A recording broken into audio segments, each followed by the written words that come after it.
형님, 제가 여경이랑 하룻밤 보내는 게 소원입니다. 뒤에 있던 조폭들이 낄낄거리며 맞장구 쳤습니다. 저도 껴주시지 말입니다. 전현수갑은 제가 채우겠습니다. 웃으며 조롱하는 남자들 앞에서 그녀는 표정 하나 변하지 않고 조용히 숨을 들이쉬었습니다. 그리고 단 40초 뒤 남자들은 사이좋게 바닥에 누워 있었습니다. 그 이후 드러나는 충격적인 대반전까지 달빛 이야기 지금 시작합니다. 가을비가 내리는 오후 경찰서에서 갑작스러운 부고 소식이 전해졌습니다. 새로 부임한 최상훈 서장이 급성 심근경색으로 세상을 떠났다는 것이었습니다. 이지은은 검은색 정복을 말끔히 차려입고 조문을 위해 장례식장으로 향했습니다. 31살의 이지은은 키 170cm의 늘씬한 체격에 단정하게 자른 머리가 인상적이었습니다. 707특임단 출신 경찰특 공대답게 꼿꼿한 자세로 걸음을 옮기는 모습이 범상치 않았습니다. 장례식장 입구에 도착하자 곳곳에서 흐느끼는 소리가 들려왔습니다.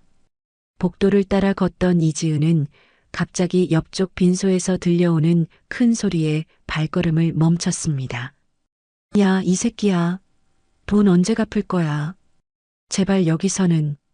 거친 욕설과 함께 뭔가 부딪히는 소리가 연달아 울렸습니다. 이지은이 소음이 나는 2호실 쪽으로 다가가자 더욱 심각한 상황이 벌어지고 있었습니다. 40대 초반으로 보이는 덩치 큰 남자가 상주로 보이는 60대 남자의 멱살을 잡고 흔들고 있었습니다. 그 남자는 키가 180cm가 넘었고 목과 팔에 십장색 문신이 새겨져 있었습니다. 조폭 우두머리 이대하가 상주한테 소리쳤습니다. 장례식 할 돈은 있고 갚을 돈은 없어? 너도 같이 하늘나라 보내줄까? 주변에 있던 조문객들은 무서워서 구석으로 몸을 피하고 있었습니다. 5명의 조폭들이 상주를 에워싸고 협박하고 있는 상황이었습니다. 분위기가 점점 험악해지고 있었습니다. 이지은이 조용히 빈소 안으로 들어가며 침착하게 말했습니다. 여기는 장례식장입니다. 조용히 해주세요. 이대하가 이지은을 위아래로 훑어보며 비웃었습니다. 뭐야? 경찰 언니네. 옆에 있던 조폭이 껄껄거리며 끼어들었습니다. 형님, 제가 여경이랑 하룻밤 보내는 게 버킷리스트였는데 오늘이 그날인 것 같습니다. 뒤에 있던 조폭들이 낄낄거리며 맞장구 쳤습니다. 형님, 저도 껴주시지 말입니다. 전현수갑은 제가 채우겠습니다. 이지은은 아무 말도 하지 않았습니다. 표정 하나 바꾸지 않은 채 조용히 숨을 들이쉬며 발끝을 정리했습니다. 그 고요함이 점점 공기마저 조여오는 듯 했습니다. 이대하는 허리를 젖히며 깔깔 웃었습니다. 이야, 얘 표정 봐라. 우리를 잡아먹으려고 하는데 이러다 우리가 먹히겄다. 이지은의 표정이 차갑게 굳어졌습니다. 이대하가 이지은에게 성큼성큼 다가가며 위협했습니다. 그러니까 먹히고 싶지 않으면 그냥 가던 길 가. 괜히 몹쓸 일 당하지 말고. 그 말에 다른 조폭들이 킥킥거리며 음흉하게 웃었습니다. 그 웃음소리 속에 노골적인 조롱이 섞여 있었습니다. 그때 이지은이 낮고 단호한 목소리로 말했습니다. 나도 마지막으로 경고할게. 니들도 사람들 앞에서 쪽팔리기 싫으면 지금 당장 꺼져. 허허, 이년 봐라. 간이 배 밖으로 튀어나온 거야? 이대하가 눈살을 찌푸리며 비웃었습니다. 그는 거친 손으로 이지은의 팔을 잡으려 뻗었습니다. 그 순간 이지은의 몸에 날카로운 긴장감이 번졌습니다. 707특임단과 경찰특공대에서 익힌 전투 본능이 깨어나고 있었습니다. 주변 조문객들은 숨을 죽이며 긴장된 분위기를 감지하고 있었습니다. 이지은의 입꼬리에 차가운 미소가 스쳤습니다. 이대하가 이지은의 어깨를 밀치며 거만하게 말했습니다. 야, 여기서 더 까불면 진짜 다쳐. 그 순간 이지은이 정광석화처럼 움직였습니다. 이대하의 손목을 낚아채며 반대 방향으로 비틀어 관절을 역방향으로 꺾었습니다. 뼈가 어긋나는 소리와 함께 남자가 절규했습니다. 으악! 뭐야? 개 아파? 이대하가 무릎을 꿇으며 고통에 몸부림쳤습니다. 형님, 괜찮으십니까? 이런 미친년이. 두 번째 조폭이 황급히 이지은에게 달려들었습니다. 이지은이 이대하를 놓으며 달려오는 조폭을 맞이했습니다. 남자가 휘두른 주먹을 가볍게 옆으로 피한 후 손날로 그의 목 옆을 정확히 가격했습니다. 캣! 정확한 급소 타격에 두 번째 조폭이 그 자리에서 기절하며 쓰러졌습니다. 세 번째 조폭이 뒤에서 이지은을 껴안았습니다. 하지만 이지은은 그의 움직임을 이미 예상하고 있었습니다. 뒤꿈치로 그의 정강이를 가격한 후 팔꿈치로 그의 명치를 3번 연타했습니다. 흑흑흑. 세 번째 조폭이 고통스러워하며 이지은을 놓아주었습니다. 이지은이 몸을 돌리며 그의 낭심을 무릎으로 정확히 가격했습니다. 남자가 비명도 지르지 못하고 바닥에 쓰러져 몸부림쳤습니다. 네 번째 조폭이 의자를 들어 이지은을 향해 던졌습니다. 이지은이 몸을 숙여 의자를 피한 후 그의 다리를 발로 차서 균형을 무너뜨렸습니다. 넘어지는 남자의 팔을 잡아 등 뒤로 꺾어 올렸습니다. 아, 살려줘. 네 번째 조폭이 바닥에 엎드린 채 애원했습니다. 마지막 조폭이 주머니에서 무언가를 꺼내려 했지만 이지은의 발차기가 먼저 날아왔습니다. 그의 손목을 정확히 맞춰 물건을 떨어뜨린 후 상대방의 복부를 무릎으로 강타했습니다. 으악! 마지막 조폭도 벽에 기댄 채 주저앉았습니다. 5명의 조폭을 모두 제압하는 데 걸린 시간은 불과 40초였습니다. 빈소 안의 모든 사람들이 믿을 수 없다는 표정으로 이지은을 바라보았습니다.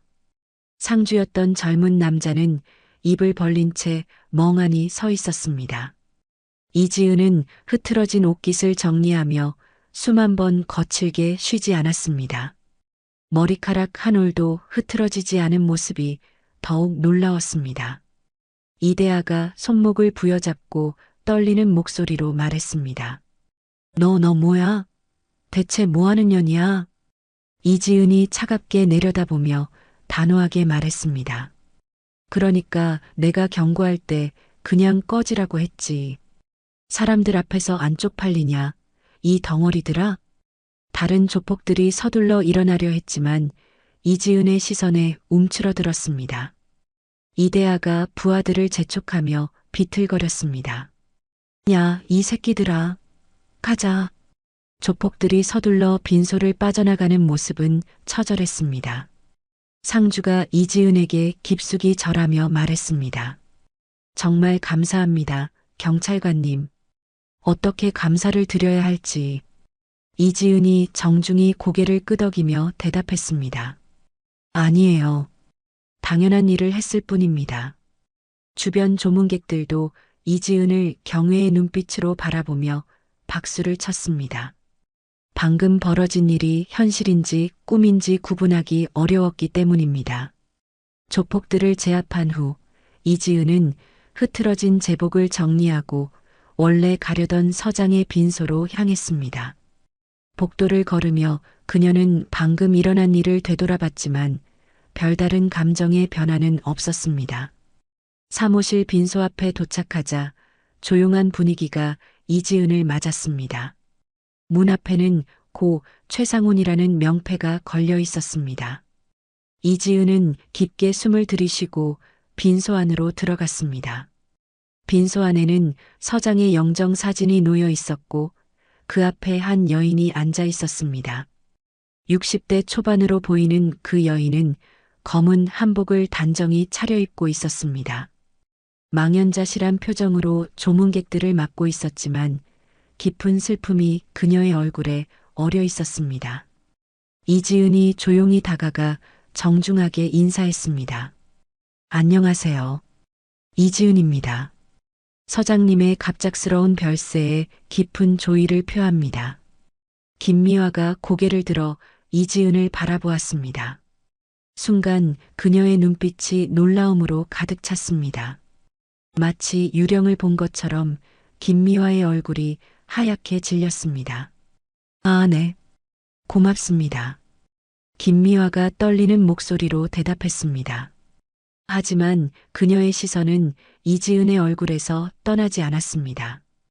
이지은은 영정 앞에 꽃을 놓고 깊숙이 절했습니다. 절을 하는 동안 목 옆쪽이 살짝 드러났고 거기에는 초승달 모양의 작은 흉터가 있었습니다. 김미화가 그 흉터를 보는 순간 온몸이 떨리기 시작했습니다. 그녀의 눈에서 눈물이 차올랐고 가슴이 격하게 뛰었습니다. 이지은이 절을 마치고 일어서자 김미화가 다급하게 말했습니다. 잠깐만요. 혹시... 하지만 말이 목 끝에서 맴돌 뿐 쉽게 나오지 않았습니다.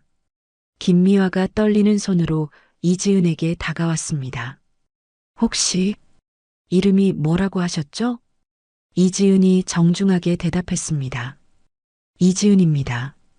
김미화의 가슴이 더욱 격하게 뛰었습니다. 갑자기 김미화가 이지은의 손을 잡으려 했습니다.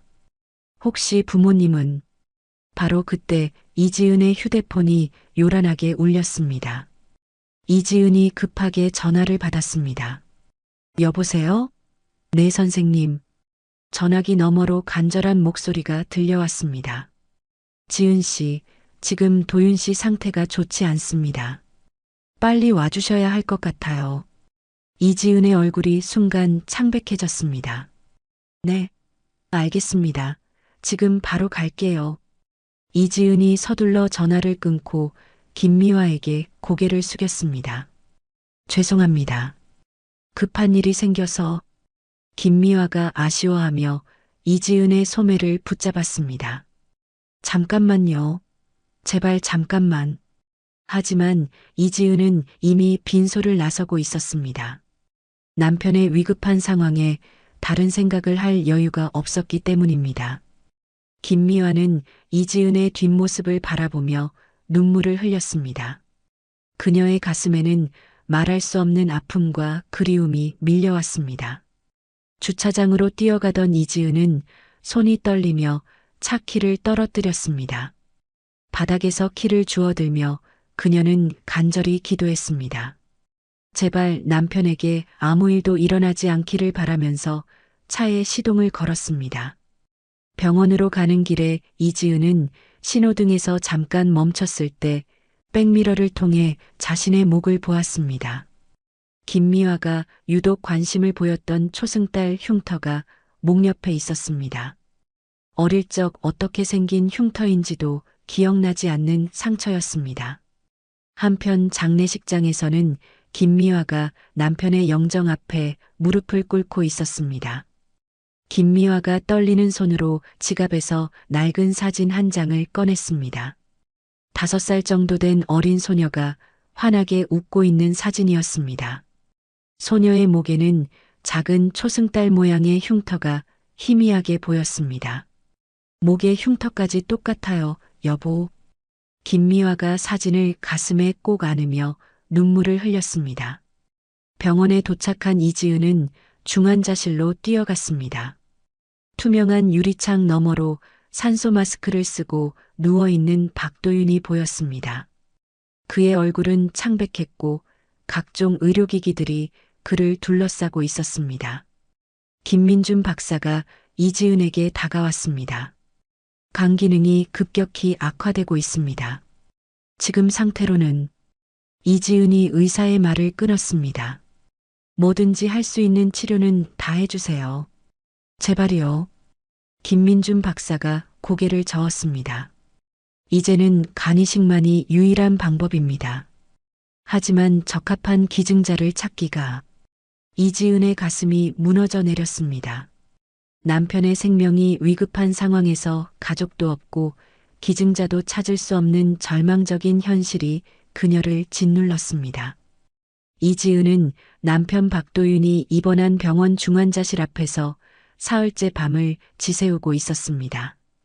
의자에 웅크리고 앉은 그녀의 얼굴은 지친 기색이 역력했지만 남편을 지켜보는 눈빛만은 간절했습니다.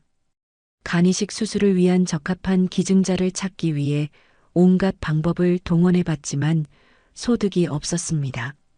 김민준 박사가 이지은에게 다가와 안타까운 표정을 지었습니다. 이지은 씨, 좀 쉬셔야 해요. 이러다가 보호자분까지 쓰러지면 어떻게 해요? 이지은이 고개를 저으며 대답했습니다. 괜찮습니다, 박사님. 혹시 기증자 소식은 없나요? 김민준 박사가 한숨을 쉬며 말했습니다. 안타깝게도 아직까지는. 그때 복도 끝에서 김미화가 조심스럽게 걸어오고 있었습니다. 사흘 동안 이지은을 찾아다녔던 그녀는 경찰서장이었던 남편의 옛 동료들을 통해 이곳을 알아냈습니다. 이지은이 김미화를 발견하고 놀란 표정을 지었습니다. 서장님 부인이세요? 어떻게 여기를? 김미화가 이지은에게 조심스럽게 말했습니다. 그날 장례식장에서 급하게 나가시는 모습을 보고 혹시 무슨 일이신가 싶어서요. 이지은이 고개를 숙이며 대답했습니다. 감사합니다. 남편이 갑자기 쓰러져서 간이식이 급한 상황이에요. 저도 남편도 모두 고아원 출신이라 어디 부탁하거나 기댈 곳도 없고 고아라는 말을 들은 김미화의 눈빛이 더욱 간절해졌습니다. 그녀는 이지은의 손을 꼭 잡으며 떨리는 목소리로 말했습니다. 김미화가 이지은의 눈을 똑바로 바라보며 애끓는 목소리로 물었습니다. 지은 씨, 저번에 내가 하려던 말. 아무리 봐도 지은 씨가 내 딸 민주 같아. 혹시 어릴 때 잃어버린 기억 같은 건 없나요? 이지은이 김미화의 뜬금없는 물음에 당황했습니다. 갑작스러운 질문에 머릿속이 혼란스러워졌고 동시에 희미한 기억의 조각들이 떠오르기 시작했습니다. 이지은의 눈앞에 어릴 적 모습들이 흐릿하게 스쳐갔습니다. 따뜻한 품에 안겨있던 기억, 자장가를 불러주던 목소리, 그리고 갑자기 모든 것이 사라진 순간까지. 하지만 여전히 선명하지 않은 기억들이었습니다. 이지은이 떨리는 목소리로 대답했습니다. 저는 어릴 때 기억이 거의 없어요. 5살 이후부터만 기억나고. 김미화의 눈에서 눈물이 흘러내렸습니다. 우리 민주도 5살 때 실종됐어요. 그리고 목에 있는 그 흉터. 우리 민주도 똑같은 자리에 흉터가 있었거든요. 이지은이 자신의 목을 만지며 놀란 표정을 지었습니다. 김미화의 말에 마음 깊은 곳에서 뭔가 울림이 있었지만 확신할 수는 없었습니다. 김미화가 이지은의 손을 더욱 꽉 잡으며 조심스럽게 물었습니다. 지은 씨, 혹시 어릴 때 어떻게 자랐는지 얘기해 줄 수 있어요? 정말 너무 궁금해서. 이지은이 김미화의 간절한 눈빛을 보며 마음을 열기 시작했습니다. 어릴 적 이지은은 이름조차 불분명한 채로 서울 시내 한 보육원에서 눈을 떴습니다. 5살이었던 그녀는 자신이 누구인지, 어떻게 이곳에 왔는지 전혀 기억하지 못했습니다. 보육원 선생님들이 아무리 물어봐도 그녀는 고개를 가로저을 뿐이었습니다. 보육원 원장이 어린 이지은에게 다가와 부드럽게 말했습니다. 얘야, 엄마 아빠 기억 안 나니? 집이 어디인지도 모르겠고. 이지은은 커다란 눈망울로 원장을 바라보며 작은 목소리로 대답했습니다. 몰라요. 아무것도 기억 안 나요. 경찰과 사회복지사들이 며칠간 이지은의 신원을 찾으려 애썼지만 소득이 없었습니다. 실종 신고된 아이들과 대조해봐도 일치하는 경우가 없었고 그녀는 결국 무연고 아동으로 분류되었습니다. 보육원에서 이지은은 다른 아이들과 함께 생활했지만 항상 외로웠습니다. 밤마다 이지은은 혼자 이불을 뒤집어 쓰고 울었습니다. 엄마, 아빠, 어디 있어요? 왜 저를 안 찾으러 와요? 보육원 선생님이 울고 있는 이지은을 달래려 했습니다. 지은아, 울지 마. 분명 엄마 아빠가 너를 찾고 있을 거야. 하지만 이지은의 마음속 외로움은 쉽게 사라지지 않았습니다. 초등학교에 입학한 후에도 이지은의 고민은 계속되었습니다. 가족 사진을 그리는 숙제가 나오면 그녀는 항상 난감해했습니다. 어떤 얼굴을 그려야 할지 알 수 없었기 때문입니다. 담임 선생님이 이지은에게 조심스럽게 물었습니다. 지은아, 가족 사진은 어떻게 그릴 거니? 이지은이 크레파스를 쥔 채 멍하니 종이를 바라보며 대답했습니다. 선생님, 저는 가족이 누구인지 몰라요. 중학교에 올라가서도 이지은은 여전히 혼자였습니다. 친구들이 부모님과 함께 소풍을 가거나 가족여행 얘기를 할 때마다 그녀는 소외감을 느꼈습니다. 하지만 점차 그녀는 혼자 있는 것에 익숙해져 갔습니다. 고등학교 시절 이지은은 자신만의 꿈을 키우기 시작했습니다. 언젠가는 자신의 진짜 가족을 찾겠다는 의지와 함께 스스로 강해져야겠다고 다짐했습니다. 그녀는 체육 시간마다 남다른 열정과 관심을 가졌습니다. 체육 선생님이 이지은의 운동신경을 보고 감탄했습니다.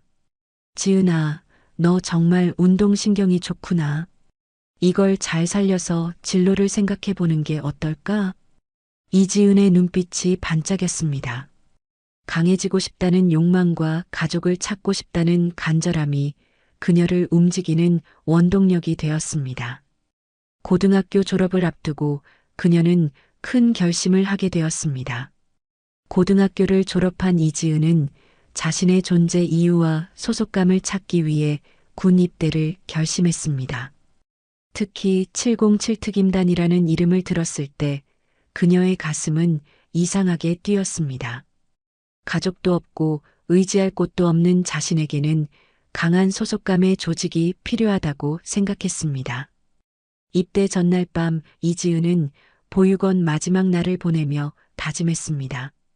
이제 정말 혼자가 되는 거야. 하지만 포기하지 않을 거야. 훈련소에 입소한 첫날 이지은은 다른 동기들과 확연히 달랐습니다. 대부분의 동기들이 가족들과 작별 인사를 마치고 들어온 반면 그녀는 홀로 훈련소 문을 들어섰습니다. 하지만 그녀의 눈빛에는 남다른 의지가 담겨 있었습니다. 훈련소 교관이 단상 위에서 엄격하게 말했습니다. 여기서는 너희 과거가 중요하지 않다. 오직 의지와 끈기만이 너희를 살려줄 것이다. 이지은은 그 말을 들으며 가슴이 뛰었습니다. 과거가 중요하지 않다는 말이 그녀에게는 새로운 희망처럼 들렸습니다. 기초 체력 훈련에서 이지은은 남자들보다 뒤처지는 모습을 보였습니다. 팔굽혀펴기를 제대로 하지 못해 바닥에 주저앉기도 했고 구보를 할 때도 숨이 가빠 뒤처졌습니다. 다른 동기들이 쉽게 해내는 것들이 그녀에게는 힘겨운 시련이었습니다. 동기 중 한 명이 이지은에게 다가와 말했습니다. 이지은, 괜찮아? 너무 무리하지 마. 이지은이 땀을 닦으며 대답했습니다. 괜찮아. 나는 포기할 수 없어. 그 밤 이지은은 다른 동기들이 잠든 후에도 혼자 운동을 계속했습니다. 생활관 뒤쪽에서 팔굽혀펴기와 윗몸 일으키기를 반복하며 자신의 한계를 뛰어넘으려 애썼습니다. 남들보다 2배, 3배 더 노력해야만 따라갈 수 있다는 것을 깨달았기 때문입니다. 훈련 3주차가 되자 이지은의 체력은 눈에 띄게 향상되었습니다. 처음에는 10개도 힘들었던 팔굽혀펴기를 50개씩 할 수 있게 되었고 구보에서도 앞쪽 그룹에 속하게 되었습니다. 707특임단 선발 시험은 상상을 초월하는 혹독함이었습니다. 수중훈련, 야간 행군, 극한 상황 훈련 등 모든 것이 한계를 시험하는 과정이었습니다. 많은 지원자들이 중도에 포기했지만 이지은은 끝까지 버텨냈습니다. 마지막 면접에서 면접관이 이지은에게 물었습니다. 왜 707에 들어오고 싶은가? 이지은이 단호한 목소리로 대답했습니다.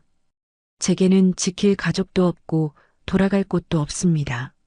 하지만 이곳에서라면 진정한 가족을 만들 수 있을 것 같습니다. 몇 주 후 합격 통지서를 받은 이지은은 눈물을 흘렸습니다. 드디어 자신이 속할 곳을 찾은 것 같았고 새로운 인생이 시작되는 느낌이었습니다. 707특임단에 배치된 이지은은 본격적인 특전사 훈련을 받기 시작했습니다. 새벽 4시에 시작되는 체력 단련부터 야간 침투 훈련까지 하루 20시간이 넘는 혹독한 일정이었습니다. 하지만 이지은은 그 어떤 훈련도 포기하지 않았습니다. 근접 전투 훈련에서 이지은은 남다른 재능을 보였습니다.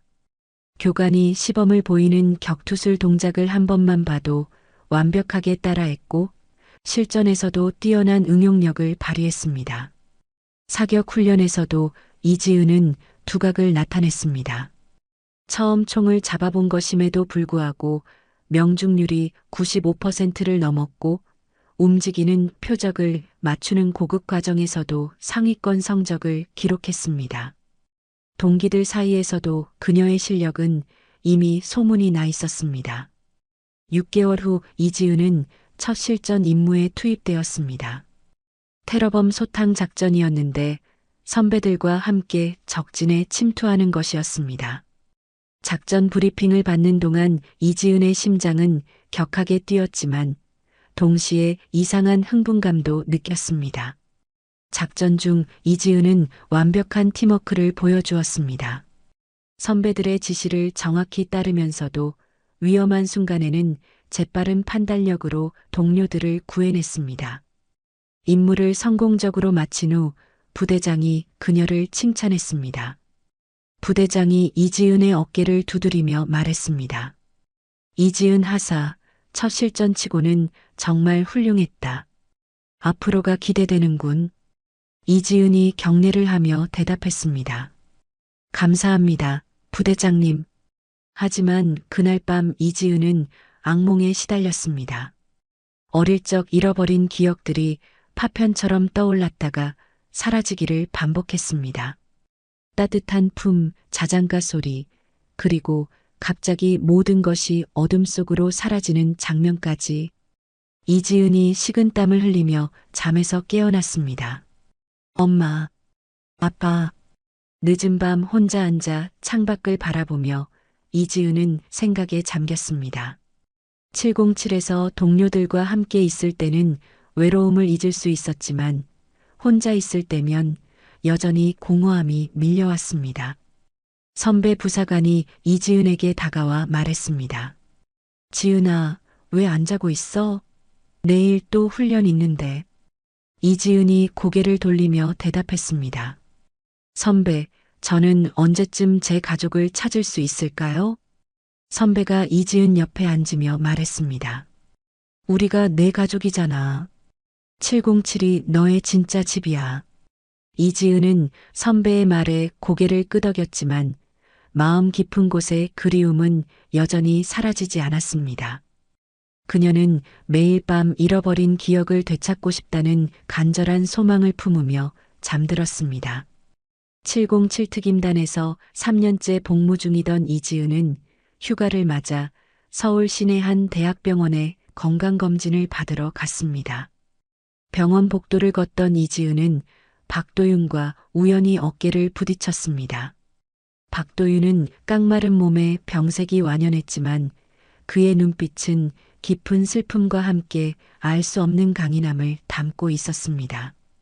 이지은은 그 눈빛에서 묘한 동질감을 느꼈습니다. 마치 거울을 보는 듯 자신과 닮은 외로움과 상처를 보았기 때문입니다.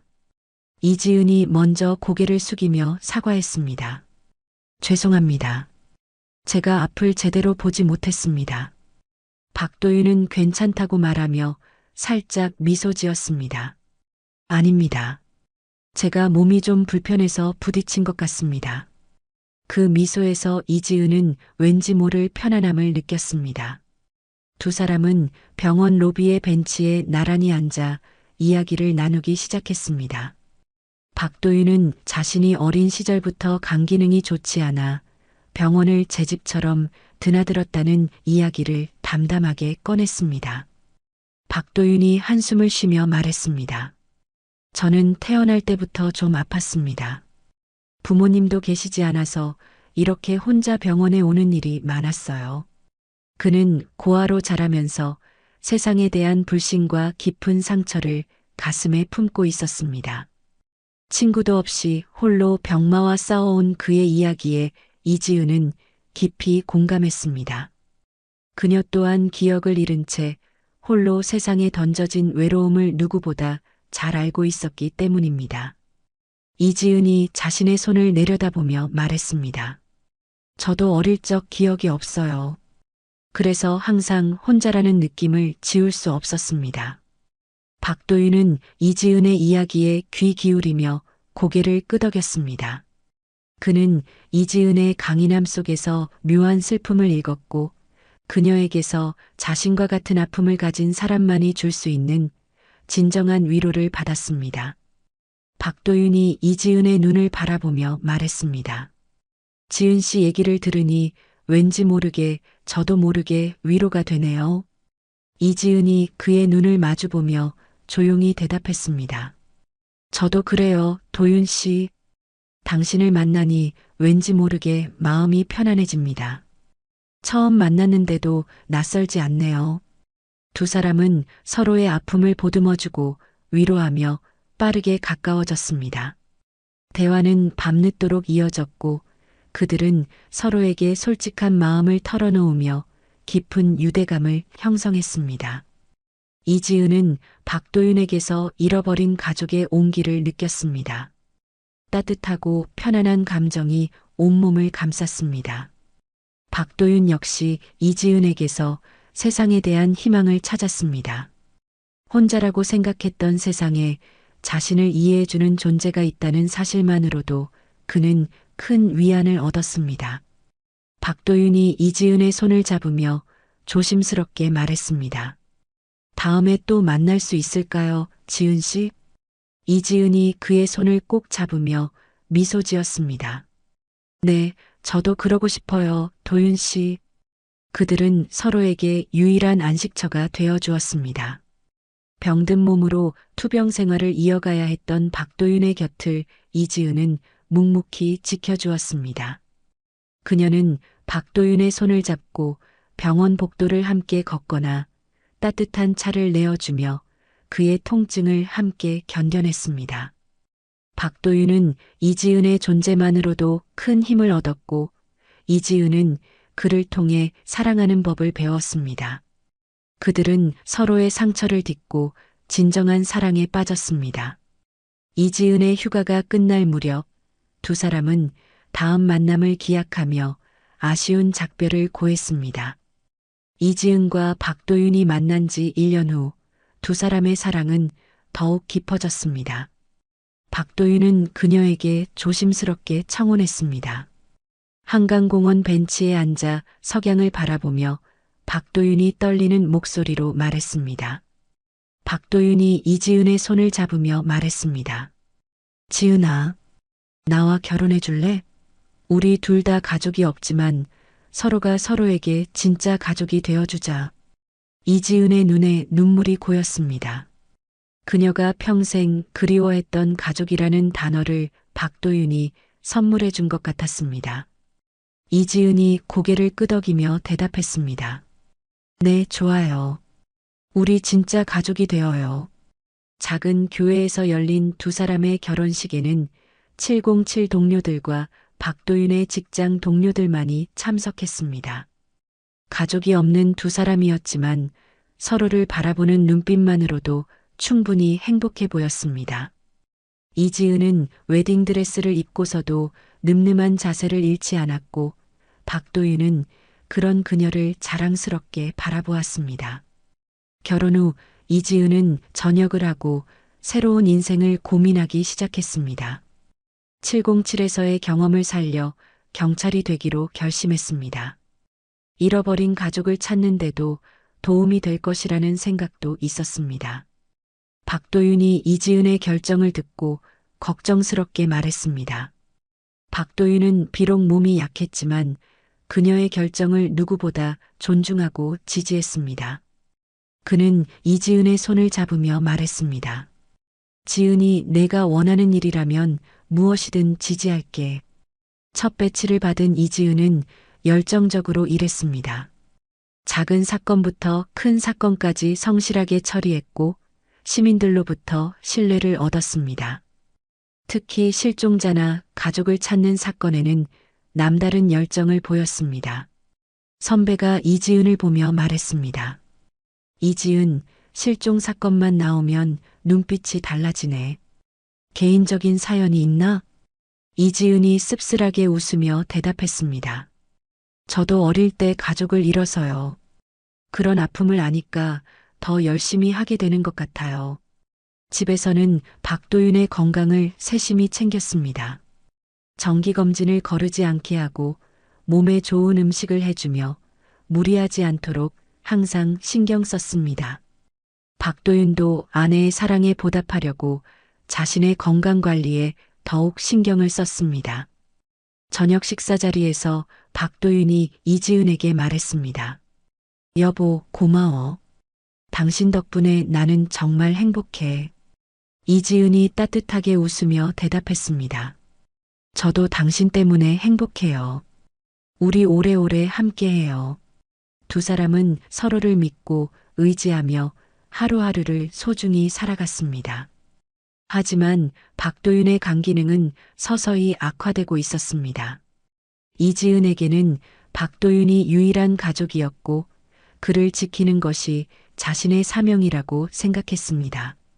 지금껏 살아온 이야기를 마친 이지은은 김미화의 간절한 눈빛을 마주하고 있었습니다. 30년 넘게 잃어버린 딸을 그리워했던 어머니의 절절한 마음이 그녀에게 고스란히 전해졌습니다.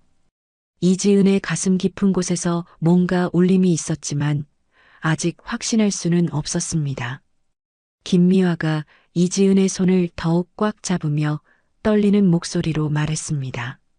지은 씨, 아무리 봐도 제 딸 민주인 것 같아요. 그 눈빛, 그 얼굴, 모든 게 똑같아요. 이지은이 당황하며 대답했습니다. 하지만 아직 확실하지 않잖아요. 최소한 혈액형이라도 확인해봐야. 김미화가 고개를 끄덕이며 말했습니다. 아, 그렇죠. 혹시 혈액형이 어떻게 되세요? 이지은이 대답했습니다. 저는 B형이에요. 김미화가 말했습니다. 저는 RH-O형이에요. 일단 혈액형으로는 제 딸일 확률이 있네요. 이지은이 갑자기 놀라며 말했습니다. 어머님, 혹시 RH-O형이라고 하셨나요? 김미화가 고개를 끄덕였습니다. 네, 왜요? 이지은이 흥분하며 말했습니다. 남편이 바로 RH-O형이에요. 희귀한 혈액형이라 간이식 기증자를 찾기가 너무 어렵다고 했거든요. 김미화의 눈이 번쩍 뜨였습니다. 정말요? 그럼 혹시 모르니까 간이식 적합성 검사를 받아볼까요? 이지은이 놀라며 말했습니다. 정말요? 하지만 위험할 수도 있는데. 김미화가 단호하게 대답했습니다. 괜찮아요. 만약 정말 당신이 제 딸이라면 사위를 구하는 건 당연한 일이잖아요. 그때 김민준 박사가 다가와 두 사람의 대화를 들었습니다. 혈액형이 일치한다면 간이식 가능성을 검토해 볼 수 있습니다. 우선 정밀 검사부터 해보시죠. 김미화가 이지은을 바라보며 말했습니다. 그리고 DNA 검사도 함께 해봐요. 이렇게 운명적으로 만난 건데 그냥 우연일 리가 없어요. 이지은의 마음이 복잡해졌습니다. 이지은이 조심스럽게 말했습니다. 정말 감사합니다. 하지만 부담스러우실 텐데. 김미화가 이지은의 손을 두 손으로 감싸며 말했습니다. 부담이 아니에요. 제 마음이 이렇게 확신하는데 분명히 우리는 운명으로 만난 거예요. 검사실에서 혈액 채취를 받으며 김미화가 이지은에게 말했습니다. 지은 씨, 어릴 때 특별히 기억나는 물건이나 장소는 없어요? 이지은이 생각해보며 대답했습니다. 글쎄요. 가끔 꿈에서 작은 곰인형이 나와요. 하지만 그게 진짜 기억인지 꿈인지 모르겠어요. 김미화의 눈에 눈물이 고였습니다. 곰인형. 우리 민주가 가장 좋아했던 게 작은 곰인형이었어요. 이지은이 김미화의 반응을 보고 가슴이 뛰기 시작했습니다. 단순한 우연이라고 하기에는 너무 많은 것들이 일치하고 있었습니다. 검사를 마치고 복도에서 김미화가 이지은에게 말했습니다. 지은 씨, 결과가 나올 때까지 며칠 걸릴 텐데 그동안 제가 남편분을 돌봐드릴게요. 이지은이 고개를 저으며 말했습니다. 아니에요. 그럴 수는 없어요. 이미 충분히 도와주고 계시는데. 김미화가 미소를 지으며 대답했습니다. 가족이니까 당연한 거예요.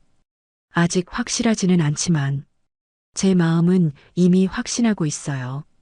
이지은은 김미화의 따뜻함에 마음이 흔들렸습니다. 30년 넘게 그리워했던 가족의 온기가 이런 것일까 하는 생각이 들었습니다. 그녀는 DNA 검사 결과가 나오기를 간절히 기다리며 복잡한 감정 속에서 하루하루를 보내야 했습니다. 다음 날 오후 김민준 박사가 검사 결과를 들고 이지은을 찾아왔습니다. 그의 얼굴에는 희망적인 표정이 어려 있었고 손에 든 서류를 보며 만족스러워 했습니다. 이지은은 중환자실 앞 복도에서 초조하게 기다리고 있었습니다. 김민준 박사가 이지은에게 다가와 말했습니다. 좋은 소식이 있습니다. 김미화님의 간이식 적합성이 매우 높게 나왔어요. 이지은의 얼굴이 환해졌습니다. 정말요? 그럼 남편이 수술받을 수 있는 건가요? 김민준 박사가 고개를 끄덕이며 대답했습니다. 네, 혈액형도 일치하고 조직적 합성도 좋습니다. 수술 성공 가능성이 매우 높아요. 그때 김미화가 복도로 걸어왔습니다. 그녀의 얼굴에는 기쁨과 기대가 섞인 표정이 어려 있었습니다. 마치 오랜 기다림 끝에 소중한 무언가를 찾은 듯한 모습이었습니다. 김미화가 이지은에게 다가와 말했습니다. 박사님께 들었어요. 검사 결과가 좋다고 하시던데? 이지은이 고개를 끄덕이며 대답했습니다. 네, 정말 감사해요. 어떻게 보답을 드려야 할지. 김미화가 이지은의 손을 잡으며 말했습니다. 보답은 무슨? DNA 검사 결과도 곧 나올 텐데 그때까지 기다려봐요. 중환자실 안에서 박도윤이 깨어나 창문 너머로 두 여자를 바라보고 있었습니다. 그의 얼굴에는 복잡한 감정이 교차하고 있었습니다. 아내와 김미화 사이의 묘한 분위기를 감지하고 있었기 때문입니다. 이지은과 김미화가 중환자실로 들어오자 박도윤이 말했습니다. 여보, 간이식 얘기 들었어. 정말 고맙습니다, 사모님. 김미화가 박도윤의 손을 다정하게 잡으며 말했습니다. 괜찮아요. 가족이니까 당연한 일이에요. 박도윤이 가족이라는 단어에 미묘한 표정을 지었습니다. 아직 DNA 검사 결과도 나오지 않았는데 김미화가 너무 확신하는 것 같아 불안했습니다. 박도윤이 이지은에게 조심스럽게 말했습니다. 여보, 잠깐 둘이서만 얘기할 수 있을까? 김미화가 자리를 비켜주며 말했습니다. 네, 천천히 얘기하세요. 저는 밖에서 기다릴게요. 김미화가 나간 후 박도윤이 이지은의 손을 잡으며 말했습니다. 여보, 너무 쉽게 믿지 마. 낯선 사람의 호의는 항상 조심해야 해. 이지은이 남편의 걱정을 이해한다는 표정으로 대답했습니다. 알아요. 저도 처음엔 의심스러웠어요. 하지만 사모님 눈빛을 보면 박도윤이 고개를 저으며 말했습니다. 그래도 DNA 검사 결과가 나올 때까지는 확신하지 말자. 혹시라도 다른 목적이 있을 수도 있잖아. 이지은의 마음이 복잡해졌습니다. 남편의 우려도 이해가 되었지만 김미화에게서 느끼는 모성적인 따뜻함은 부정할 수 없었습니다. 이지은이 남편을 달래며 말했습니다. 걱정 마요. 저도 조심할게요. 지금은 당신 건강이 가장 중요해요. 복도에서 기다리던 김미화는 가슴이 두근거렸습니다. 30년 만에 찾은 딸과 함께 할 수 있는 시간이 얼마 남지 않았다는 생각에 안타까웠습니다. 하지만 사위의 생명을 구할 수 있다는 기쁨도 컸습니다. 김민준 박사가 김미화에게 다가와 말했습니다. 수술 전 마지막 검사들을 진행해야 합니다. 준비되셨으면 언제든 시작할 수 있어요. 김미화가 단호하게 대답했습니다. 네, 언제든 괜찮습니다. 하루라도 빨리 해주세요. 이지은과 박도윤이 중환자실에서 나와 김미화와 합류했습니다.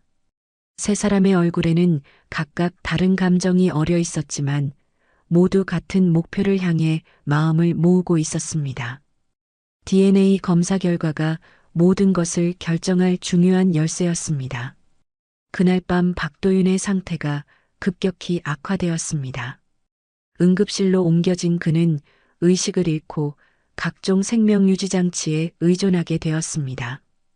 이지은은 남편의 침대 옆에서 밤새 지키며 눈물을 흘렸습니다. 김민준 박사가 급하게 이지은을 찾아와 말했습니다. 더 이상 기다릴 수 없습니다. 지금 당장 수술하지 않으면 위험해요. 이지은이 떨리는 목소리로 대답했습니다. 알겠습니다. 사모님께 연락드릴게요. 새벽 3시 김미화가 병원으로 급히 달려왔습니다. 잠옷 위에 외투만 걸친 채였지만 그녀의 눈빛은 결연했습니다. 30년 만에 찾은 딸의 남편을 구해야 한다는 사명감이 그녀를 움직였습니다. 김미화가 이지은을 꼭 안으며 말했습니다. 괜찮아요. 우리가 함께 이겨낼 거예요. 수술실 문 앞에서 김미화가 이지은에게 마지막 당부를 했습니다. 지은 씨, 너무 걱정 말아요. 이지은이 고개를 끄덕이며 대답했습니다. 네, 사모님. 조심히 다녀오세요. 수술실 앞에서 기다리며 이지은은 간절히 기도했습니다. 남편의 수술이 성공하기를, 그리고 김미화가 무사하기를 바라면서 밤새 잠들지 못했습니다. 새벽 6시 수술이 시작된 지 3시간이 지났습니다. 수술실 문 위에 빨간 불빛이 여전히 켜져 있었고 이지은은 복도 의자에서 일어나 창밖을 바라보았습니다. 수술실 안에서는 김민준 박사를 중심으로 한 의료진이 긴장된 분위기 속에서 수술을 진행하고 있었습니다. 김미화의 간 일부를 적출하는 과정이 순조롭게 진행되고 있었고 박도윤의 상태도 안정적이었습니다. 수술실 밖에서는 이지은이 걱정스런 마음으로 시계를 바라보고 있었습니다. 그때 수술실에서 김민준 박사가 나와 이지은을 찾았습니다. 수술복을 입은 그의 얼굴에는 안도의 표정이 어려 있었습니다. 김민준 박사가 이지은에게 다가와 말했습니다. 수술이 성공적으로 끝났습니다. 두 분 모두 상태가 양호해요. 이지은의 얼굴이 환해졌습니다. 정말요? 모두 괜찮은 거예요? 김민준 박사가 고개를 끄덕이며 대답했습니다. 네, 이식이 잘 되었습니다. 김미화 님도 곧 회복실로 옮겨질 예정이고요. 이지은이 안도의 한숨을 내쉬었습니다. 마침내 남편의 생명을 구할 수 있었고 김미화의 희생 덕분이었습니다.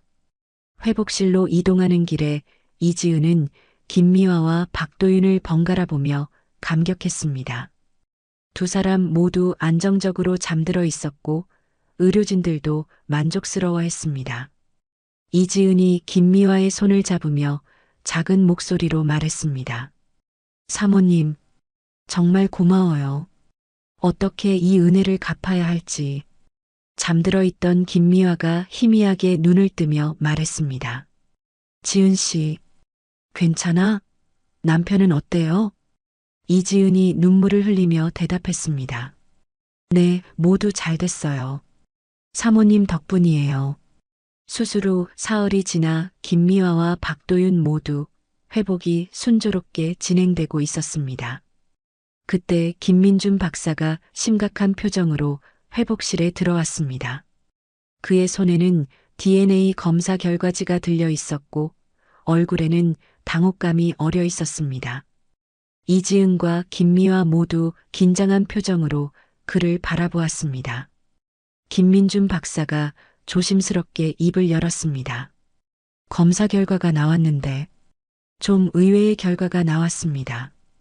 이지은이 가슴이 두근거리며 물었습니다. 어떤 결과인가요? 김민준 박사가 결과지를 보며 말했습니다. 죄송합니다. DNA 검사 결과 모녀 관계가 아닙니다. 순간 회복실 안이 정적에 휩싸였습니다. 이지은의 얼굴이 창백해졌고 김미화는 믿을 수 없다는 표정을 지었습니다. 김미화가 떨리는 목소리로 말했습니다. 말도 안 돼. 목에 흉터까지 똑같은데. 이지은도 혼란스러워하며 대답했습니다. 정말요? 재검사는 해보셨나요? 김민준 박사가 고개를 끄덕이며 말했습니다. 네, 2번 확인했습니다. 결과는 동일해요. 혈연 관계가 아닙니다. 김미화의 눈에서 눈물이 흘러내렸습니다. 30년 동안 품어온 희망이 한순간에 무너지는 느낌이었습니다. 그녀는 이지은의 손을 놓으며 고개를 떨어뜨렸습니다. 김미화가 절망적인 목소리로 말했습니다. 그럼 내가 착각한 거였구나. 미안해, 지은 씨. 괜한 기대를 하게 해서. 이지은도 마음이 무너져 내렸습니다. 잠시나마 느꼈던 가족의 온기가 착각이었다는 사실에 깊은 상실감을 느꼈습니다. 이지은이 김미화를 위로하며 말했습니다. 아니에요, 사모님. 저도 정말 그럴 것 같았는데. 어쨌든 남편을 살려주신 건 정말 너무 감사합니다. 박도윤이 조심스럽게 말했습니다. 사모님 정말 감사합니다. 이 은혜를 어떻게... 김미화가 박도윤을 바라보며 말했습니다. 도윤 씨, 건강하게 회복하는 게 제일 중요해요. 이지은은 DNA 검사 결과를 받아들이려 애썼지만 마음 한구석에는 여전히 의문이 남았습니다. 그날 밤 이지은은 혼자 복도에 나와 창밖을 바라보며 생각에 잠겼습니다. 가족을 찾았다는 기쁨도 잠시, 다시 혼자가 되었다는 현실이 그녀를 무겁게 눌렀습니다. 하지만 남편이 살아난 것만으로도 감사하다고 스스로를 달랬습니다. 2주 전 조폭 두목 이대하는 다른 조직의 두목들과 함께 룸살롱에서 술자리를 갖고 있었습니다. 그날은 장례식장 사건 다음 날이었습니다. 그의 왼팔에는 아직 깁스가 감겨 있었고 얼굴 곳곳에 멍든 자국이 남아 있었습니다. 다른 조직 보스들은 그의 모습을 보며 킥킥거리고 있었습니다. 상대편 조직 보스가 이대하를 비웃으며 말했습니다. 야, 이대하. 계집애한테 털렸다며? 완전 웃기네. 옆에 앉은 또 다른 보스가 소주잔을 들며 끼어들었습니다. 아니, 이제 쪽팔려서 뭐같이 다닐 수야 있겠냐? 이대하의 얼굴이 붉어지며 주먹을 불끈 쥐었습니다. 술기운까지 더해져 그의 분노는 극에 달했습니다. 자존심이 바닥에 떨어진 기분이었습니다. 이대하가 소주병을 탁자에 내려치며 소리쳤습니다. 닥쳐 새끼들아. 다른 보스들이 더욱 크게 웃으며 놀려댔습니다. 그래, 그만해. 그년이 뭐 슈퍼우먼이었나 보지. 하하. 이대하가 자리에서 벌떡 일어나며 부하들을 향해 소리쳤습니다. 야, 너희들. 당장 그년에 대해 싹 다 알아와. 뒤졌어. 부하 중 한 명이 고개를 끄덕이며 대답했습니다. 네, 형님, 이미 조사 들어갔습니다. 곧 보고 드리겠습니다. 이틀 후 이대하의 사무실에서 부하들이 조사 결과를 보고했습니다. 책상 위에는 이지은의 사진과 각종 신상 정보가 담긴 서류들이 펼쳐져 있었습니다. 부하가 서류를 가리키며 말했습니다. 형님, 이름은 이지은. 707특임단 출신의 현재는 경찰특공대고요. 이대하가 서류를 들여다보며 이를 갈았습니다. 역시 보통 년은 아니었어. 다른 부하가 조심스럽게 덧붙였습니다. 그리고 고아 출신이라던데요. 근데 최근에 친모로 추정되는 사람과 만났다는 얘기가 돌고 있습니다. 조만간 DNA 검사도 받는다는 정보까지 입수했습니다. 이대하의 눈빛이 섬뜩하게 변했습니다. 복수할 방법을 찾은 것 같다는 표정이었습니다. 이대호가 의자에 기대며 음흉하게 웃었습니다. 부하가 조심스럽게 물었습니다. 형님, 어떻게 하실 건가요? 이대하가 손가락으로 책상을 두드리며 말했습니다. 일단 그년 앞으로 경찰질 못하도록 하고 친모도 못 만나게 해. 그래야 평생 혼자 벽에 똥칠이나 하면서 살지. 부하가 감탄하며 고개를 끄덕였습니다. 와, 형님 정말 기가 막힙니다. 알겠습니다. 아예 일상 자체를 무너뜨려 놓겠습니다. 이대하는 자리에서 일어나 창밖을 내다보며 느긋하게 담배를 꺼내 물었습니다. 다른 부하가 망설이며 입을 열었습니다. 그년 남편이 다니는 직장도 파악해 봤는데요. 거기도 손대 볼까요? 이대하가 몸을 돌리며 말했습니다. 거기도 소문 하나 흘려. 아내가 전과자라든가 미친 여자라는 식으로 제대로 망신당하게. 부하들이 이대하의 치밀한 계획에 감탄했습니다. 이번엔 주먹질이 아니라 사람 하나를 서서히 무너뜨리는 정밀한 복수였습니다. 이대하는 다시 자리에 앉아 손가락으로 책상 모서리를 가볍게 두드렸습니다. 동시에 다 진행해. 하나씩 하는 게 아니야. 그년 삶 자체를 뿌리째 흔들어 놔야 해. 잠시 정적이 흐르다 부하 중 한 명이 조심스럽게 물었습니다. 형님, 근데 혹시라도 걸리게 되면. 이대하가 고개를 들고 차가운 미소를 지으며 쏘아붙였습니다. 이 새끼가 병신 같은 소리하고 있어. 그래서 은밀하게 하라는 거잖아. 이름 남기지 말고 전부 익명으로 처리해. 단 하나라도 발각되면 너부터 죽는 거야. 그날 밤 이대하의 치밀한 복수 계획은 조용히 움직이기 시작했습니다. 이지은이 행복을 찾아가고 있을 때 그녀도 모르는 사이에 어둠의 그림자가 다가오고 있었습니다. DNA 검사 결과로 혼란스러운 마음을 달래며 이지은이 경찰서에 출근한 지 사흘째 되는 날이었습니다. 평소와 다름없이 업무를 시작하려던 그녀에게 팀장이 심각한 표정으로 다가왔습니다. 팀장의 손에는 여러 장의 민원 서류가 들려 있었습니다. 팀장이 이지은을 사무실로 불러 말했습니다. 이경희, 좀 이상한 일이 생겼어. 며칠 사이에 너에 대한 민원이 연달아 들어왔어. 이지은이 당황하며 서류를 받아보았습니다. 민원이요? 무슨 내용인가요? 팀장이 한숨을 쉬며 대답했습니다. 과도한 무력 사용, 시민에 대한 불친절, 직권남용. 이런 내용들이야. 이지은이 서류를 읽어보며 말했습니다. 이상하네요. 최근에 그런 일이 있었던가. 아, 혹시 장례식장 사건 때문인가? 팀장이 고개를 끄덕이며 말했습니다. 그런 것 같기도 하고. 근데 신고자들이 모두 익명이라 확인이 안 돼. 그날 오후 이지은이 순찰을 마치고 집으로 향하는 길에 휴대폰이 계속 울렸습니다. 모르는 번호에서 걸려오는 전화들이었는데 받을 때마다 욕설이나 협박성 내용이었습니다. 전화를 받은 이지은에게 거친 목소리가 들려왔습니다. 야, 이년아. 내가 그 경찰이지? 시민들 괴롭히는 거 그만해. 이지은이 침착하게 대답했습니다. 누구세요? 무슨 말씀이신지. 상대방이 전화를 끊어버렸습니다. 이런 전화가 하루에 수십 통씩 걸려왔습니다. 집에 도착한 이지은은 아파트 현관문 앞에서 깜짝 놀랐습니다. 문에 빨간 페인트로 폭력 경찰 아웃이라는 낙서가 크게 적혀 있었습니다. 이지은이 관리사무소에 전화를 걸어 말했습니다. 현관문에 낙서가 있는데 CCTV 확인 가능한가요?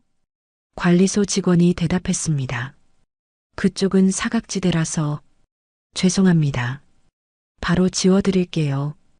이틀 후 박도윤이 다니던 재활센터에서 전화가 왔습니다. 박도윤이 전화를 받고 당황한 표정을 지었습니다. 재활센터 직원이 전화로 말했습니다. 죄송한데요. 최근에 익명의 전화가 계속 와서 당분간 치료를 중단해야 할 것 같습니다. 박도윤이 놀라며 대답했습니다.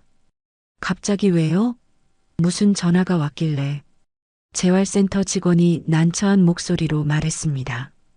환자분 부인이 폭력적인 경찰이라는 내용의 전화가 다른 환자들이 불안해하셔서 이지은이 전화를 받아 말했습니다. 여보세요. 제가 그 당사자인데요. 무슨 오해가 있는 것 같은데. 하지만 상대방은 이미 전화를 끊은 상태였습니다. 그날 저녁 이지은은 집 근처 편의점에 들렀다가 이상한 시선들을 느꼈습니다. 점원과 손님들이 자신을 보며 수군거리는 소리가 들렸습니다. 편의점 손님이 다른 손님에게 속삭였습니다. 저 사람이 그 폭력 경찰이래. 집으로 돌아가는 길에 이지은은 자신이 감시당하고 있다는 느낌을 받았습니다. 뒤를 돌아보니 검은색 승용차가 천천히 따라오고 있었습니다. 이지은이 길을 바꿔 걸어보니 그 차도 방향을 바꿨습니다. 집에 도착한 이지은이 박도윤에게 말했습니다. 여보, 최근에 이상한 일들이 계속 일어나고 있어. 누군가 우리를 괴롭히고 있는 것 같아. 박도윤이 걱정스러운 표정으로 대답했습니다. 혹시 장례식장에서 그 사람들 때문인가? 경찰서에 신고해봐. 이지은이 고개를 저으며 말했습니다. 증거가 없어. 모든 게 익명으로 이뤄지고 있어서. 그날 밤 이지은은 창문을 통해 아래를 내려다보니 아파트 주차장에 수상한 차량이 계속 머물고 있었습니다. 그녀는 이 모든 상황이 단순한 우연이 아니라 누군가의 계획적인 괴롭힘이라는 것을 확신했습니다. 계속되는 괴롭힘에 이지은은 더 이상 참을 수 없었습니다. 정보 분석 능력을 동원해 배우를 추적하기로 결심했습니다. 그녀는 집에서 노트북을 켜고 최근 일어난 모든 사건들을 시간순으로 정리하기 시작했습니다. 그녀는 각 사건의 패턴을 분석했습니다. 모든 신고와 괴롭힘이 익명으로 이루어졌다는 점, 그리고 자신의 개인정보가 정확히 노출되었다는 점이 수상했습니다. 결국 그녀는 장례식장에서의 조폭들이 그랬을 것이라고 판단을 내렸습니다. 이지은이 경찰서 데이터베이스에 접속해 장례식장 사건 당일의 CCTV를 다시 확인했습니다. 조폭들의 얼굴과 차량 번호를 다시 한번 자세히 살펴보았습니다. 화면을 보며 이지은이 중얼거렸습니다. 차량 번호로 조회해보자. 그녀는 경찰 내부 시스템에 차량 번호를 입력했습니다. 곧 차량 소유자 정보가 화면에 떠올랐습니다. 이지은이 결과를 보며 말했습니다. 이대아. 이 이름 어디서 들어본 것 같은데. 그녀는 경찰 내부 데이터베이스에서 이대아의 전과 기록을 조회했습니다. 폭력, 협박, 공갈 등 각종 범죄로 여러 번 입건된 기록이 있었습니다. 이지은이 더 자세한 정보를 찾기 위해 동료 경찰에게 전화를 걸었습니다. 선배, 이대하라는 조폭에 대해 아시는 게 있나요? 동료가 대답했습니다. 글쎄, 요즘 조용하긴 한데 그놈이 조용할 때가 더 위험해. 뭔가 꾸미고 있을 가능성이 높거든. 이지은이 더 캐물었습니다. 혹시 어떤 방식으로 일을 꾸미는지 아세요? 동료가 말했습니다. 주로 돈으로 사람 매수해서 조작하거나 이익을 취하는 놈이야. 직접 폭력 쓰는 것보다 뒤에서 조종하는 타입이지. 이지은의 눈빛이 번뜩였습니다. 이지은이 병원에 전화를 걸어 DNA 검사를 담당했던 직원과 통화했습니다. 혹시 검사 과정에서 이상한 점은 없었나요? 검사 담당자가 조심스럽게 대답했습니다. 사실 처음 검사와 재검사 결과가 달랐어요. 그래서 다시 확인했는데 이지은이 더 자세히 물었습니다. 어떻게 달랐는데요? 검사 담당자가 망설이며 말했습니다. 처음에는 혈연 관계로 나왔다가 재검사에서는 아니라고 나왔거든요. 좀 이상했어요. 이지은의 가슴이 뛰기 시작했습니다. 누군가 DNA 검사 샘플을 조작했을 가능성이 높았습니다. 이지은이 병원 보안실에 연락해 해당 날짜의 CCTV를 확인하고 싶다고 요청했습니다. 경찰 신분을 밝히자 보안실에서 협조해 주었습니다. CCTV 화면을 보던 이지은은 수상한 장면을 발견했습니다. 검사실에 청소부 복장을 한 남자가 들어가서 평소보다 오래 머물다 나오는 모습이었습니다. 이지은이 보안실 직원에게 물었습니다. 이 사람 정식 직원인가요? 보안실 직원이 확인하더니 대답했습니다. 아니요, 저희 청소업체 직원이 아닙니다. 이상하네요. 이지은이 그 남자의 얼굴을 확대해서 보니 이대하의 부하 중 한 명이었습니다. 장례식장에서 봤던 얼굴이 틀림없었습니다. 이지은이 모든 퍼즐이 맞춰지는 것을 느꼈습니다. 이대하가 자신에게 복수하기 위해 DNA 검사를 조작했고 동시에 각종 괴롭힘을 가하고 있었던 것입니다. 이지은이 주먹을 불끈 쥐며 말했습니다. 이제 확실해졌어. 사모님이 정말 내 어머니일 수도 있다는 거야. 이지은은 사흘간 이대하의 행동 패턴을 관찰한 후 그의 은신처를 파악했습니다. 시내 외곽의 허름한 건물 2층에 있는 노래방이 그들의 아지트였습니다. 평상복을 입은 이지은은 건물 주변을 정찰하며 침투 계획을 세웠습니다. 밤 11시 이지은은 건물 뒤편 비상계단을 통해 조용히 2층으로 올라갔습니다. 노래방 안에서는 이대하와 부하 4명이 술을 마시며 떠들고 있었습니다. 이대하가 부하들에게 말했습니다. 야, 그년 요즘 어때? 계획대로 잘 진행되고 있는 거지? 부하 중 한 명이 웃으며 대답했습니다. 형님, 완전 제대로 걸렸어요. 매일 전화 폭탄 맞고 있고 남편 재활치료도 끊겼대요. 이대하가 만족스러워하며 말했습니다. DNA 검사 조작은 어땠어? 다른 부하가 대답했습니다. 완벽했습니다. 병원 청소부로 변장해서 샘플 바꿔치기 했어요. 가족 찾는 건 완전 망쳤죠. 이지은이 문틈으로 대화를 들으며 분노가 치밀어 올랐습니다. 역시 자신의 추측이 맞았습니다. 이지은이 노래방 문을 벌컥 열고 들어가며 말했습니다. 다 들었다, 쓰레기들아. 이대하와 부하들이 깜짝 놀라 이지은을 바라보았습니다. 이대하의 얼굴이 순간 창백해졌습니다. 이대하가 당황하며 소리쳤습니다. 이 인연이 어떻게 여기를... 부하 2명이 동시에 이지은에게 달려들었습니다. 이지은은 첫 번째 부하의 주먹을 피하며 그의 팔을 잡아 업어치기로 넘어뜨렸습니다. 으악! 첫 번째 부하가 바닥에 떨어지며 신음했습니다. 두 번째 부하가 의자를 들고 휘둘렀지만 이지은이 몸을 낮춰 피한 후 그의 다리를 걸어 넘어뜨렸습니다. 곧바로 그의 팔을 비틀어 제압했습니다. 아, 놔줘. 세 번째 부하가 뒤에서 이지은의 목을 조르려 했지만 이지은이 팔꿈치로 그의 옆구리를 강타했습니다. 이어서 뒤돌아서며 무릎으로 그의 배를 차올렸습니다. 흑! 세 번째 부하가 배를 움켜쥐고 주저앉았습니다. 네 번째 부하가 술병을 집어들었지만 이지은이 재빠르게 달려가 그의 손목을 잡아 비틀었습니다. 술병이 바닥에 떨어져 깨지는 소리가 났습니다. 이대하가 서둘러 테이블을 뒤집어 엎으려 했지만 이지은이 이미 그에게 달려가고 있었습니다. 이지은이 이대하의 손목을 잡아 등 뒤로 꺾어 올렸습니다. 으악! 나. 이대하가 고통스러워하며 소리쳤습니다. 이지은이 차가운 목소리로 말했습니다. 움직이지 마.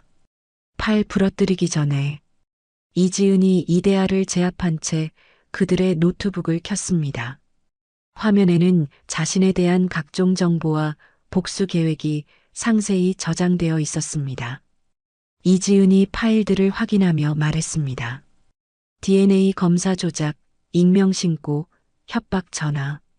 다 여기 있네. 이지은이 USB를 꽂아 모든 증거를 복사했습니다. 이지은이 이대하를 놓으며 말했습니다. 자, 이제 다 끝났으니까 남은 술마저 다 마시고 경찰서에서 만나자. 이대하와 부하들이 모두 바닥에 쓰러진 채 신음하고 있었습니다. 그들은 이지은의 압도적인 실력에 완전히 제압당했습니다. 이지은이 휴대폰으로 112에 신고했습니다. 폭력 조직 검거 요청합니다. 위치는 곧이어 경찰차 사이렌 소리가 들려왔습니다. 이지은은 확보한 증거를 가슴에 품으며 진실을 밝힐 준비를 마쳤습니다. 다음 날 오전 이지은은 이대하로부터 확보한 모든 증거를 가지고 김민준 박사를 찾아갔습니다. 김민준 박사는 그 내용을 보고 경악을 금치 못했습니다. 김민준 박사가 컴퓨터 화면을 보며 말했습니다. 이건 정말 충격적이군요. 우리 병원에서 이런 일이 일어났다니. 이지은이 간절한 목소리로 말했습니다. 박사님, DNA 재검사를 해주세요. 김민준 박사가 고개를 끄덕이며 대답했습니다. 당연히 해야죠. 곧바로 김미화에게 연락이 갔습니다.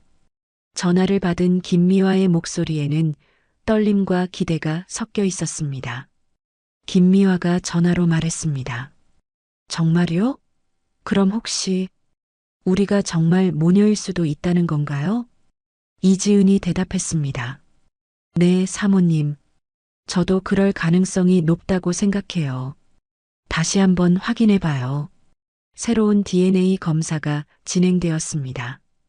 검사실에서 김민준 박사가 검사 담당자에게 말했습니다. 이번 검사는 특별히 중요합니다. 혹시라도 실수나 외부 개입이 없도록 주의해 주세요. 검사 담당자가 고개를 끄덕이며 대답했습니다. 네, 박사님. 완벽하게 진행하겠습니다. 사흘 후 김민준 박사가 결과지를 들고 이지은과 김미화를 만났습니다. 그의 얼굴에는 이번에는 환한 미소가 번져 있었습니다. 두 사람은 긴장한 마음으로 박사를 바라보았습니다. 김민준 박사가 결과지를 펼치며 말했습니다. 이번 결과는 확실합니다. DNA 99.9% 일치. 모녀 관계가 확인되었습니다. 순간 이지은과 김미화는 서로를 바라보며 눈물을 흘렸습니다. 30년 만의 재회가 드디어 확실해진 순간이었습니다. 김미화가 이지은을 꼭 안으며 울었습니다. 민주야, 내 딸 민주야. 이지은도 김미화의 품에 안기며 눈물을 흘렸습니다. 엄마, 너무 보고 싶었어요. 김민준 박사가 감동받은 표정으로 두 사람을 바라보았습니다. 정말 감동적인 재회네요. 이지은이 눈물을 닦으며 말했습니다. 이제야 모든 퍼즐이 맞춰진 것 같아요. 어릴 때부터 느꼈던 그 허전함이 뭐였는지. 김미화가 이지은의 손을 꼭 잡으며 말했습니다. 민주야, 이제 우리 다시는 떨어지지 말자. 엄마가 너를 평생 지켜줄게. 회복실에 있던 박도윤에게도 소식이 전해졌습니다. 그는 처음에는 놀랐지만 이내 기뻐하며 김미화를 진심으로 어머니로 받아들였습니다. 박도윤이 김미화에게 말했습니다. 어머님, 정말 감사합니다. 김미화가 박도윤의 손을 잡으며 대답했습니다. 이제 우리 모두 진짜 가족이야. 함께 행복하게 살자. 병원 복도에서 세 사람은 서로를 꼭 안으며 감격의 눈물을 흘렸습니다. 30년간 떨어져 있던 가족이 마침내 다시 만난 것이었습니다. DNA 검사로 모녀 관계가 확실해진 후 며칠 뒤 김미화는 이지은을 자신의 집으로 초대했습니다. 30년 만에 찾은 딸에게 보여주고 싶은 것들이 많았기 때문입니다. 이지은과 박도윤은 함께 김미화의 집을 방문했습니다. 김미화의 집 거실에는 고 최상훈 서장의 사진이 정중하게 모셔져 있었습니다. 이지은이 아버지의 사진을 보며 가슴이 뭉클해졌습니다. 비록 기억하지는 못하지만 자신을 사랑했던 아버지의 모습이 따뜻해 보였습니다. 김미화가 이지은의 손을 잡으며 말했습니다. 민주야, 아버지가 너를 얼마나 그리워했는지 보여줄 게 있어. 김미화는 방 안으로 들어가 오래된 나무 상자를 가져왔습니다. 상자 안에는 낡은 일기장과 이지은의 어린 시절 사진들이 정성스럽게 보관되어 있었습니다. 김미화가 일기장을 꺼내며 말했습니다. 이건 아버지가 30년 동안 써오신 일기야. 너를 찾으려고 얼마나 노력하셨는지. 이지은이 떨리는 손으로 일기장을 받아들었습니다. 첫 페이지에는 자신이 실종된 날의 기록이 적혀 있었습니다. 일기장에 적힌 글을 이지은이 읽어보았습니다. 민주가 사라진 지 오늘로 일주일째다. 온 동네를 다 뒤져봤지만 아무 소식이 없다. 아내는 계속 울고만 있고 나는 어떻게 해야 할지 모르겠다. 이지은이 일기장을 계속 넘기며 보았습니다. 아버지가 자신을 찾기 위해 밤낮 없이 노력했던 기록들이 빼곡히 적혀 있었습니다. 일기장 중간 부분에서 이지은이 특별한 기록을 발견했습니다.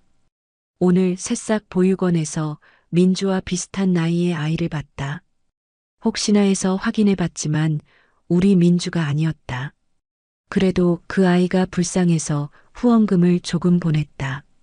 박도윤이 그 부분을 보고 깜짝 놀랐습니다. 새싹 보육원. 저도 어릴 때 거기서 잠깐 지냈었는데요.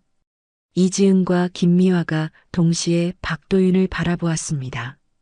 예상치 못한 연결고리가 발견된 것이었습니다. 박도윤이 계속해서 말했습니다. 제가 7살 때쯤이었나? 거기서 지냈는데 어떤 경찰관 아저씨가 가끔 오셔서 아이들을 돌봐주시곤 했어요. 김미화가 놀라며 말했습니다.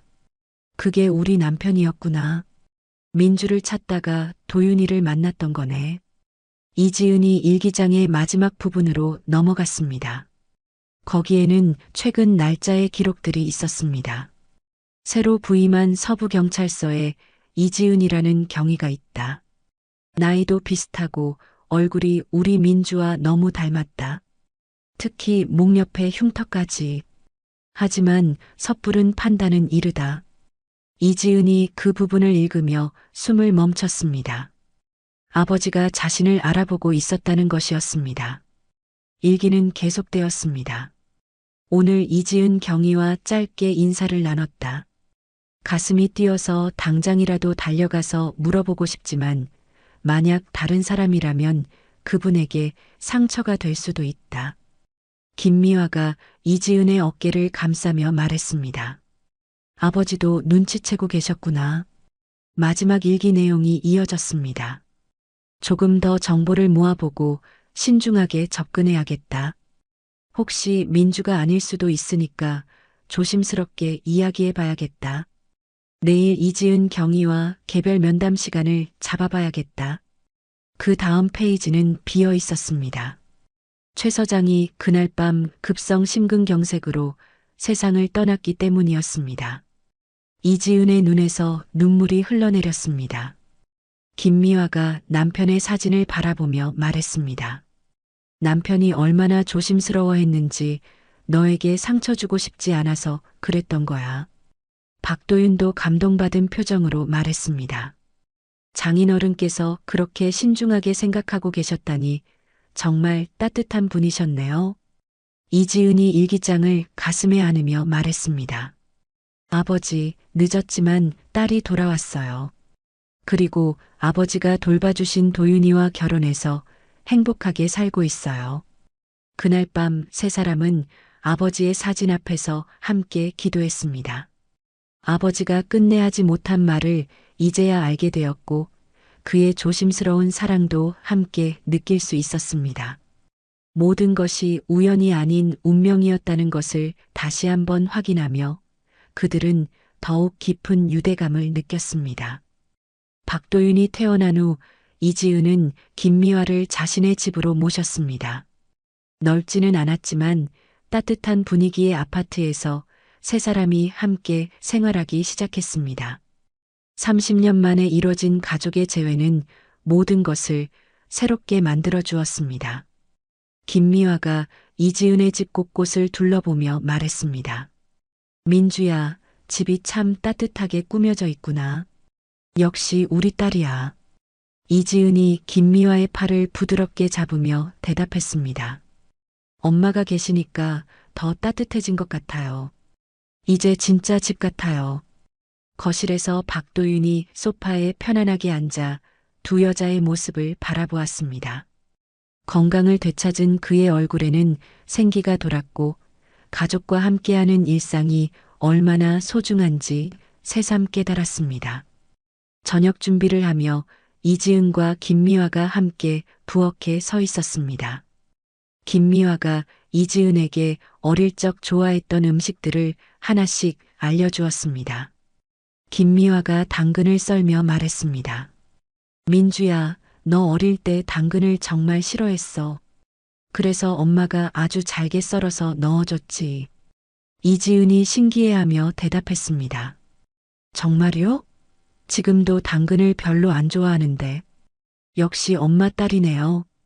김미화가 웃으며 계속 말했습니다. 그리고 계란말이를 정말 좋아했어. 매일 해달라고 조르곤 했지. 이지은이 놀라며 말했습니다. 엄마, 저 지금도 계란말이 제일 좋아해요. 신기해라. 두 사람이 함께 요리하는 모습을 보며 박도윤이 미소를 지었습니다. 아내가 잃어버린 기억들을 하나씩 되찾아가는 것 같았습니다. 식사 시간에 김미화가 이지은에게 어릴 적 별명을 불러주었습니다. 우리 똘똘이 많이 먹어. 너무 말랐어. 이지은이 그 별명을 들으며 가슴 한켠이 따뜻해졌습니다. 똘똘이. 왠지 익숙한 것 같아요. 김미화가 이지은의 머리를 쓰다듬으며 말했습니다. 그럼 어릴 때 엄마가 매일 불러줬는데 우리 똘똘이가 제일 영리하다고. 박도윤이 대화에 끼어들며 말했습니다. 어머님, 지은이 어릴 때 어떤 아이였어요? 김미화가 추억에 잠기며 대답했습니다. 정말 활발하고 용감한 아이였어. 남자아이들보다도 씩씩했지. 이지은이 웃으며 말했습니다. 그래서 내가 이렇게 강한 거였구나. 엄마 닮아서요. 저녁 식사 후 세 사람이 거실에서 함께 TV를 보며 시간을 보냈습니다. 김미화가 이지은의 어깨에 기대어 앉아 있었고 박도윤은 옆에서 행복한 표정으로 바라보고 있었습니다. 그날 밤 이지은은 오랜만에 깊은 잠에 빠져들었습니다. 어릴 적부터 계속 느꼈던 공허함과 외로움이 마침내 사라진 것 같았습니다. 진정한 가족의 사랑 속에서 그녀의 마음도 완전히 치유되고 있었습니다. 다음 날 아침 김미화가 일찍 일어나 아침 식사를 준비했습니다. 이지은과 박도윤이 일어나 보니 식탁에는 따뜻한 미역국과 계란말이, 그리고 각종 반찬들이 정성스럽게 차려져 있었습니다. 김미화가 웃으며 말했습니다. 우리 가족 첫 아침이니까 특별히 준비했어. 많이 먹어라. 이지은과 박도윤이 감동받은 표정으로 김미화를 바라보았습니다. 진정한 가족의 따뜻함이 무엇인지 온몸으로 느낄 수 있었습니다.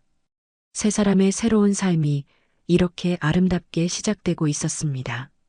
6개월 후 이지은과 박도윤 그리고 김미화는 완전히 하나된 가족으로 살아가고 있었습니다. 박도윤의 건강은 완전히 회복되었고 김미화도 수술 후유증 없이 건강한 모습이었습니다. 세 사람이 함께하는 일상은 평범하지만 행복으로 가득 찼습니다. 매일 아침 이지은은 아버지의 사진 앞에서 경례를 하며 하루를 시작했습니다. 제복을 단정히 입고 아버지 영정 앞에 선 그녀의 모습은 당당하고 자랑스러웠습니다. 이지은이 아버지 사진을 바라보며 말했습니다. 아버지, 딸이 매일 잘 지내고 있어요. 아버지의 뜻을 이어받아 좋은 경찰이 되겠습니다. 김미화가 뒤에서 이지은을 바라보며 뿌듯해했습니다. 아빠도 하늘에서 우리 민주를 자랑스러워하고 계실 거야. 이지은은 경찰서에서도 모범적인 경찰관으로 인정받고 있었습니다. 특히 실종자나 가족을 찾는 사건에서는 남다른 열정과 능력을 보여주었습니다. 자신의 경험을 바탕으로 다른 가족들의 재회를 도와주는 일에 보람을 느꼈습니다.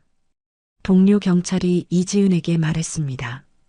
이 경위 요즘 더 밝아진 것 같아. 가족을 찾아서 그런가? 이지은이 환하게 웃으며 대답했습니다. 네, 정말 행복해요. 그래서 더 열심히 일할 수 있는 것 같아요. 퇴근 후 집에 돌아오면 김미화가 항상 따뜻한 저녁을 준비해서 기다리고 있었습니다. 박도윤도 직장에서 돌아와 세 사람이 함께 식사하는 시간이 하루 중 가장 행복한 순간이었습니다. 식탁에서 김미화가 이지은에게 말했습니다. 민주야, 오늘은 어떤 일이 있었어? 이지은이 숟가락을 놓으며 대답했습니다. 오늘은 실종된 할머니를 찾아드렸어요. 가족들이 정말 기뻐하시더라고요. 박도윤이 아내를 자랑스럽게 바라보며 말했습니다. 역시 우리 지은이야. 다른 가족들에게도 희망을 주고 있구나. 주말에는 세 사람이 함께 아버지 산소를 찾아가곤 했습니다. 김미화와 이지은이 정성스럽게 성묘를 하고 박도윤도 장인어른께 감사 인사를 드렸습니다. 이지은이 아버지 산소 앞에 꽃을 놓으며 말했습니다. 아버지, 저희 가족 모두 건강하고 행복해요. 걱정 마세요. 김미화가 남편의 묘비를 쓰다듬으며 말했습니다. 여보, 우리 민주 찾았어요. 그리고 좋은 사위도 얻었고요. 정말 감사해요. 박도윤도 깊숙이 절하며 말했습니다. 장인어른, 제가 어머님과 지은이 잘 모시겠습니다. 안심하세요. 어느 날 저녁 이지은이 자신의 경험을 바탕으로 실종 가족들을 돕는 봉사단체를 만들자고 제안했습니다. 김미화와 박도윤 모두 흔쾌히 동의했습니다. 이지은이 두 사람에게 말했습니다. 우리처럼 헤어진 가족들이 다시 만날 수 있도록 도와주고 싶어요. 김미화가 고개를 끄덕이며 대답했습니다. 좋은 생각이야. 우리가 받은 기적을 다른 사람들과도 나누자. 박도윤도 동의하며 말했습니다. 나도 도와줄게. 우리 경험이 다른 가족들에게도 희망이 될 거야. 몇 달 후 가족을 찾아주는 사람들이라는 봉사단체가 만들어졌습니다. 이지은의 전문성과 김미화의 따뜻함, 그리고 박도윤의 성실함이 합쳐져 많은 가족들의 재회를 도왔습니다. 1년 후 이지은은 지역사회에서 모범 경찰관으로 표창을 받았습니다. 시상식에는 김미화와 박도윤이 함께 참석해서 지은을 자랑스럽게 바라보았습니다. 시상식 후 이지은이 두 사람에게 말했습니다. 이 모든 게 우리 가족이 있어서 가능한 일이에요. 정말 고마워요. 김미화가 이지은을 꼭 안으며 말했습니다. 우리 민주가 이렇게 훌륭하게 자라줘서 엄마가 더 고마워. 박도윤도 아내의 어깨를 두드리며 말했습니다. 당신이 내 자랑이야. 앞으로도 계속 응원할게. 그날 밤 세 사람은 거실에 앉아 지난 시간들을 되돌아보며 이야기를 나누었습니다. 이지은이 김미화와 박도윤을 바라보며 말했습니다. 우리 영원히 함께해요. 다시는 떨어지지 말고. 김미화와 박도윤이 동시에 고개를 끄덕였습니다. 세 사람의 사랑은 시간이 흘러도 변하지 않을 영원한 유대였습니다. 그들의 이야기는 끝나지 않은 아름다운 여정이었고 앞으로도 계속될 따뜻한 사랑의 기록이었습니다. 오늘 이야기 어떠셨나요? 혹시 마지막까지 들어주신 분이 계시다면 잘 들었다고 댓글 하나만 남겨주세요. 여러분에게도 달빛 같은 순간이 찾아올 거예요. 지금까지 달빛 이야기였습니다. 늘 평온한 하루 되시길 바랍니다. 감사합니다.